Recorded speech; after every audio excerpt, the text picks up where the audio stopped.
मेरे दो डैडी थे, एक अमीर और दूसरे गरीब। एक बहुत पढ़े लिखे थे और समझदार थे। वे पीएचडी थे और उन्होंने अपने 4 साल के अंडर ग्रेजुएट कार्य को 2 साल से भी कम समय में कर लिया था।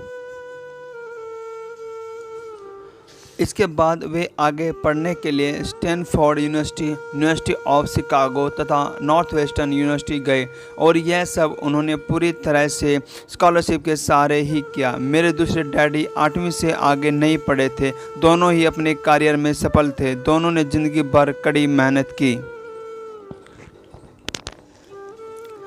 दोनों ने ही काफ़ी पैसा कमाया था, परंतु उनमें से एक पूरी ज़िंदगी पैसे के लिए परेशान होता रहा। दूसरा हवाई के सबसे अमीर व्यक्तियों में से एक बन गया।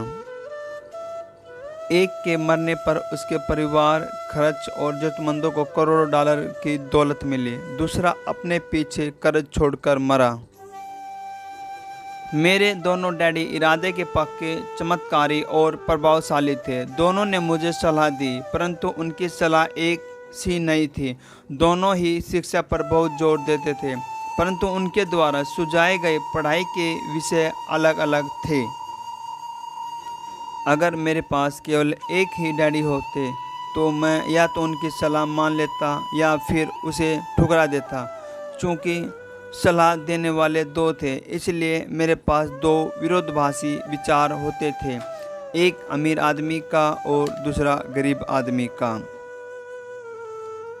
किसी भी एक विचार को सीधे सीधे मान लेना या न मानने के बजाय मैं उनकी सलाहों पर काफ़ी सोचा करता था, उनकी तुलना करता था और फिर खुद के लिए फैसला किया करता था। समस्या यह थी कि अमीर डैडी अभी अमीर नहीं थे और गरीब डैडी अभी गरीब नहीं थे।